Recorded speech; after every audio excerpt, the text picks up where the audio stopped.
plus on acquiert de savoir, plus les savoirs eux-mêmes s'enrichissent eux-mêmes. Et puis on a envie d'en savoir. On a envie d'en savoir. C'est quoi votre truc chaque mardi? Et avec nous aujourd'hui, c'est Joëlle Dartigues-Pacalé qui est au micro de la famille Radio Mont Blanc. Bonsoir, bienvenue sur Radio Mont Blanc, Joëlle. Bonsoir, merci de votre accueil. Alors Joëlle, c'est quoi votre truc? Alors mon truc, en fait, aujourd'hui, j'ai eu déjà beaucoup d'autres trucs dans ma vie, mais aujourd'hui, c'est rechercher et écrire. Ou alors écrire et rechercher selon. Alors si vous êtes féru d'histoire aussi, vous aimez comme moi voir des endroits qu'on connaît tous, mais des décennies en arrière, allez sur le site de Joëlle Dartigues-Pacalé, toutchamonix.fr. Joëlle, pourquoi avoir fait un site consacré à l'histoire de la vallée de Chamonix? Pourquoi surtout un attachement à cette vallée? Un attachement à cette vallée parce que j'y habite depuis l'âge de mes 15 ans et donc je suis attachée à cette vallée depuis ce temps-là et je n'en sortirai, je pense, jamais. Vous avez chopé le virus Chamonix. J'ai attrapé le virus Chamonix. Si j'ai voulu créer ce site, c'est parce que mes recherches sur le patrimoine chamoniard datent de 1994. C'est la date de la première ou une des premières émissions des Journées du patrimoine qui avait été créée par Jack Lang à l'époque. Et je travaillais à l'époque à la mairie. J'étais en quelque sorte journaliste puisque je m'occupais du bulletin municipal, entre autres. Et on m'a donné ce travail-là auquel je ne m'attendais pas. J'ai pu commencer comme ça, en rencontrant beaucoup de familles et beaucoup de choses et en faisant beaucoup de recherches puisque je n'avais pas de connaissances a priori sur l'histoire. Voilà. Alors sur votre site, on retrouve vraiment tous les thèmes de l'histoire de la vallée, le moment où le tocsin a sonné en 1914, la jeunesse à l'époque, les chapelles, les tailleurs de granit, l'histoire des différents villages, le tourisme, le transport, enfin bref, il y a vraiment tout. Tous les sujets sont traités, une vraie encyclopédie de l'histoire de la vallée. Joëlle, c'est quoi? C'est des années de recherche? C'est toute une vie. C'est toute une vie, pratiquement. C'est toute une vie de recherche. C'est l'avantage des recherches, c'est dans tous les domaines la même chose. J'ai constaté que dans chaque domaine, plus on cherche et plus on acquiert du savoir entre guillemets, même si avec un petit S, plus on acquiert de savoir, plus les savoirs eux-mêmes s'enrichissent eux-mêmes. Et puis on a envie d'en savoir. On a envie d'en savoir. Et une connaissance enrichit une connaissance qu'on avait au préalable. Et du coup, c'est sans fin.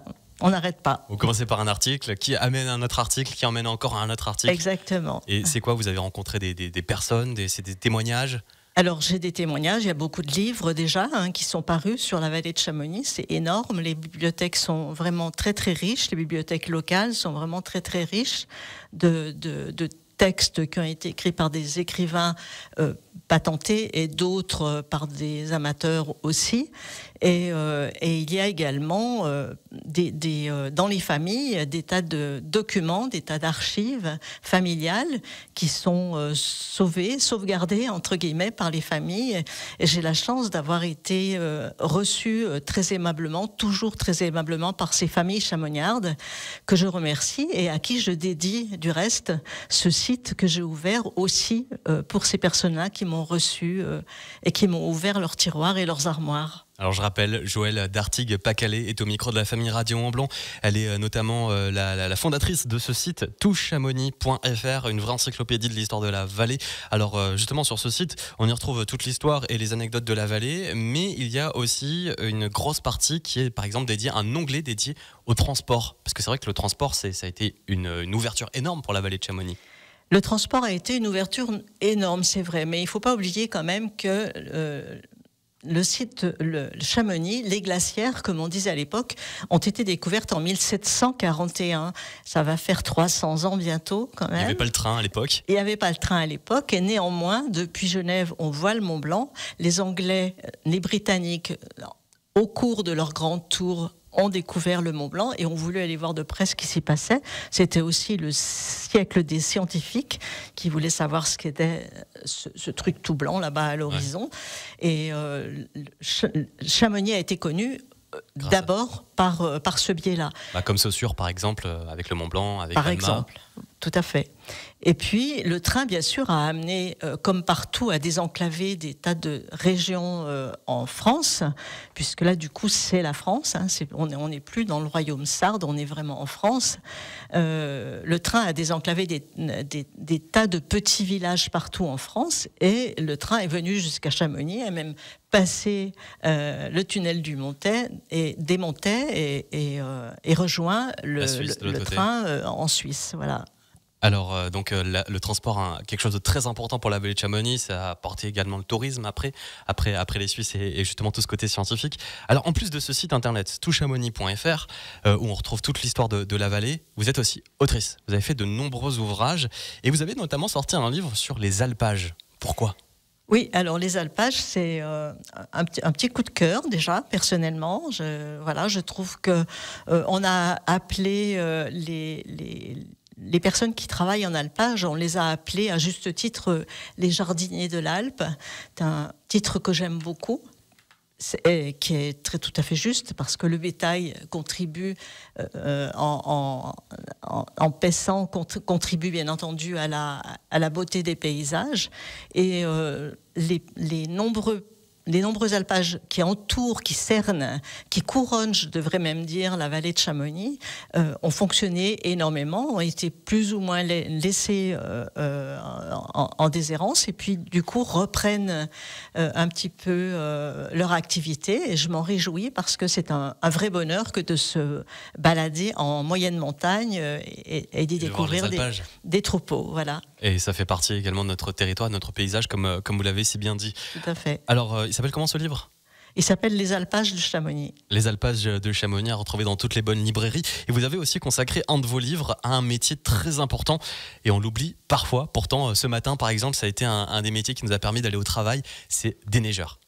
Alors, ce livre, effectivement, sur le déneigement de Chamonix, alors, c'est pas moi qui l'ai écrit, c'est Guy Cachat. Guy Cachat en est l'auteur. Guy Cachat était le déneigeur en question. Il a eu la sagesse de récupérer des tas de documents, de sauvegarder des tas de documents, des photos, etc. Et ce sont ces 50 années de déneigement à lui qu'il décrit, qu'il écrit lui-même. Moi, je n'ai fait que l'aider un petit peu dans la conception du livre, la mise en forme, le choix des photos, etc. Mais l'écriture lui revient de plein droit. Et en tout cas, un très très beau livre qui s'appelle Les déneigeurs. 50 ans de déneigement. 50 ans de déneigement. Et puis un autre livre, et le dernier de vos petits, c'est le livre sur le bicentenaire de la Compagnie des Guides. Oui, alors ça c'est mon livre chouchou, parce que c'est le petit dernier. C'est le petit dernier. C'est parce que d'abord il a été assez grandiose dans cette période de Covid et de confinement que nous avons vécu. C'est à ce moment-là qu'il a été conçu. Il s'est trouvé que par hasard c'était l'époque de la préparation des 200 ans de la Compagnie des Guides, et il se trouve que j'ai co-écrit ce livre à quatre mains avec mon fils David Ravanel, guide de haute montagne, et ça a été un vrai bonheur partagé de côtoyer, et puis de recevoir, de côtoyer les guides. On en a reçu presque une cinquantaine à la maison, qui ont passé chacun une grosse après-midi avec nous, et pour nous parler de leur vie de guide, de leurs aventures, de leurs histoires. Et c'est un magnifique livre. Magnifique livre. Sur le bicentenaire de la Compagnie des Guides de Chamonix, coécrit avec votre fils. Alors Chamonix, c'est bien, votre carrière est loin d'être finie. Rapidement, est-ce que vous êtes ouvert à d'autres choses, à sortir de la vallée ? Oui, bien sûr. Chamonix, c'est une belle vallée. Il y a beaucoup de choses à dire sur Chamonix, il faut bien le dire. Mais j'ai eu la chance de pouvoir travailler sur ce qui s'appelait à l'époque le CIVOM Pays du Mont-Blanc. C'était les 14 communes qui allaient de Pras-sur-Arly jusqu'à Valorcine. Et là, déjà, le cercle s'élargit un petit peu, et il y a de très très belles choses à dire sur l'art baroque dans les églises, sur les remontées mécaniques, sur le métier de guide également. Enfin, il y a des tas de choses qui sont très très intéressantes partout, que je ne veux pas négliger, sûrement pas. C'est très important, tout le pays du Mont Blanc, tout notre département est magnifique et les deux Savoies sont très très belles. Merci beaucoup Joëlle d'Artigues-Pas-Calais. Je vous rappelle qu'on vous pouvez retrouver toute son actualité, tous ses ouvrages également sur le site touchamonix.fr, un très beau site, une encyclopédie dédiée à l'histoire de la vallée de Chamonix. Très belle soirée et merci d'être passé dans le studio de la famille Radio Mont Blanc. Merci à vous.